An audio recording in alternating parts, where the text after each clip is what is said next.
tal vez matizar un poco lo que ha comentado sobre los aztecas y el canibalismo, ¿no? Porque yo no dudo de lo que usted ha comentado al respecto sea cierto. Lo que yo igual puedo cuestionar es que eso fuera generalizado en el tiempo o que fuera muy prolongado en el tiempo. Igual absolutamente prolongado. Fueron 35 años donde cada año, según Prescott, que era el más ferviente defensor de los aztecas, mataban 20.000 personas. 35 años matando 20.000 personas. Según Prescott, que defiende a los aztecas a capa y espada. 35 años. Acá podemos ver al académico argentino Marcelo Gullo afirmando que no hay nada que rescatar de los aztecas. Primero que nada, no sé de dónde saca Marcelo que Prescott fue un defensor de los aztecas y encima el más ferviente. William Prescott fue un historiador hispanista estadounidense del siglo XIX que definió al pueblo azteca como uno de raza fiera y brutal. Consideraba el canibalismo como una práctica peor que la misma Inquisición y que era lo que llevaba a la sociedad a no desarrollarse intelectualmente así como moralmente. Tampoco logró entender la estética material o la belleza de sus edificaciones. Lo único que defendía Prescott de los aztecas fue su fuerza como imperio y parte de su herencia cultural. Sin embargo, detestó sus sacrificios, sus injusticias y definió al pueblo como uno de comportamiento errático y salvaje. No estoy seguro si la razón por la que Marcelo cree que Prescott fue un defensor de los aztecas porque criticó la destrucción de las culturas mesoamericanas por parte de los españoles y el catolicismo, como si estar en contra del exterminio de un grupo de personas te hace ser defensor de sus prácticas y rituales inmorales, cosa que es ridícula y algo en lo que siempre se equivocan los hispanistas. Puedes estar en contra de ambas cosas. Lo cierto es que Prescott siempre puso al imperio español por encima del azteca, en la balanza, y claramente no era un defensor azteca, mucho menos el más ferviente. En segundo lugar, menciona la matanza de 20.000 personas o tal vez más en 35 años, argumentando que esta es una razón válida para el genocidio que Hernán Cortés realizó. Alguien que le recuerda al señor la matanza de Cholula, donde las filas de Hernán Cortés mataron a 6.000 personas, muchos de ellos civiles desarmados e inocentes. Todo esto en menos de un día. Este simple acto supera en número cualquier derramamiento de sangre realizado por los aztecas. Si a esto le sumamos las matanzas del Templo Mayor, en el cual se dio muerte a varios aztecas desarmados, los cuales estaban realizando un simple ritual religioso a los españoles, a los cuales también acogieron durante meses en su casa, y luego la destrucción de Tenochtitlán, con más de la mitad de la población azteca, tenemos números que superan a las 20.000 personas en 35 años. Sean 20.000 o 150.000, como dicen las estimaciones más altas, sean estos los asesinatos de los aztecas, si tomamos en cuenta que 200.000 personas fallecieron durante la conquista española, incluso quitando el 95% de muertes por virus, tenemos cifras que superan las estimaciones más altas de las muertes causadas por los aztecas. Pero claro, los aztecas eran una sociedad sanguinaria, ¿no? 35 años no es un estado genocida, sistematizado, que programa un genocidio, ¿qué cosa es? Sí, 35 años de genocidio. No hubo en la historia de la humanidad un Estado que programara genocidio de otros pueblos. No existió jamás en la historia de la humanidad un Estado genocida como el Estado azteca. A ver, no existió en la historia de la humanidad un Estado genocida como los aztecas. Ya hablé sobre las matanzas del Imperio Español. Igualmente, si tomamos que el Imperio Español fue un Estado y el pueblo taíno otro Estado, quienes fueron exterminados en su totalidad, nos daremos cuenta que el Imperio Español también cometió actos de genocidio y con mayor número de víctimas que los aztecas. Pero es que incluso dejando a un lado a los españoles, ¿cómo se le ocurre a Marcelo decir tal mentira de que los aztecas fueron un estado genocida como ningún otro en la historia?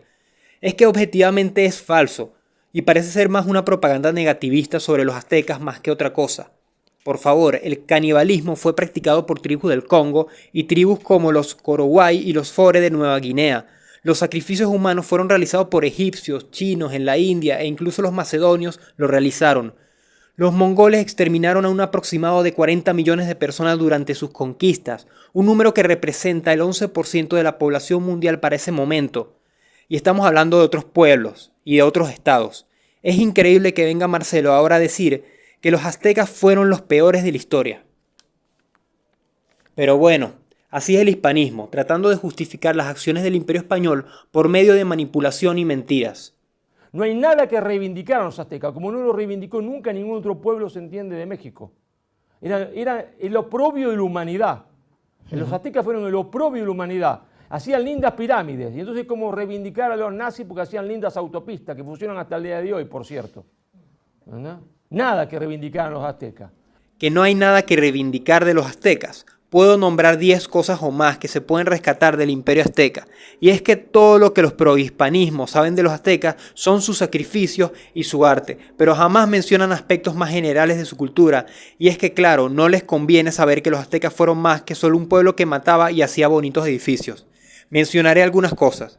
Los aztecas tenían tribunales en los cuales se castigaba y se aplicaba sentencia a personas por crímenes, velando por la inocencia y la culpabilidad según sea el caso. El homicidio sin razón era castigado a muerte, es decir, contrario a lo que se cree, los aztecas no sacrificaban por sacrificar ni mataban por matar. Los sacrificios eran, además de rituales religiosos obviamente, una forma de castigo para criminales y enemigos de guerra, que ya sea moral o inmoral, es algo que también los españoles por medio de torturas, desmembramientos y castigos fatales hacían en casos de criminalidad. La propiedad privada era respetada y se castigaba a los ladrones severamente. Aunque existía esclavitud, los esclavos, sí estaban protegidos de sus amos por la ley y no podían ser abusados físicamente más allá del trabajo forzado ni asesinados. El Imperio Español, por otro lado, no le dio absolutamente ningún tipo de derechos a los esclavos africanos, varios de los cuales podían morir a manos de sus amos sin que hubiese ningún tipo de juicio. Las mujeres no podían ser abusadas sexualmente, de lo contrario el abusador era asesinado. Los aztecas poseían conocimientos de curación y medicina, por supuesto básicos en comparación a Europa, pero ayudó a curar heridas graves, salvar vidas, tenían sedantes para los partos de sus mujeres y conocimientos para que el bebé naciera sano. Los aztecas también desarrollaron un sistema muy complejo de astronomía, el cual los ayudó a desarrollar agricultura bastante útil para sus ciudadanos, al igual que canales de agua y riego que más tarde fueron aprovechados por los españoles para fundar sus ciudades. Los aztecas, además de todo, le dieron refugio y comida durante meses a los españoles y tlaxcaltecas, hasta que los españoles los traicionaron asesinando a población desarmada en la masacre de la Noche Triste. Y así puedo seguir y seguir nombrando cosas que en comparación a otras culturas del mismo periodo eran buenas de los aztecas, y por supuesto que los aztecas cometieron actos atroces. Sin embargo, tratar de decir que no tenían nada rescatable cuando ellos, los hispanistas, reivindican al imperio español, un imperio que también realizó sus genocidios y barbaries, es ridículo. Marcelo termina por decir que los pobres tlaxcaltecas querían matar a todos los aztecas porque ellos le asesinaron hermanos, madres, hijos, etc. Alguien le podría decir a Marcelo que los tlaxcaltecas también realizaban sacrificios, canibalismo y que también asesinaron a madres, padres, hijos y hermanos de los aztecas. Señores, entre ambos pueblos había una guerra.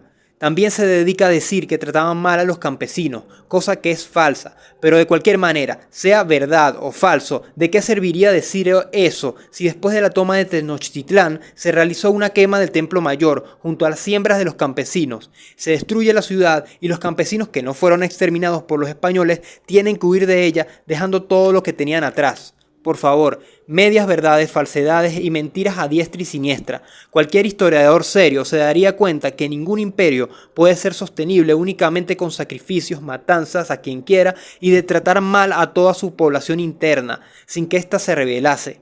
Los aztecas fueron una sociedad bastante brutal y dura, pero no fue solamente eso, había más dentro de sus costumbres y culturas. El imperio español es lo mismo, y sin querer entrar en una leyenda negra, tampoco aceptaré que se justifique absolutamente todos los actos que este imperio realizó. Ningún imperio en la historia fue perfecto, ni está exento de su propia historia de genocidio, lo querramos admitir o no.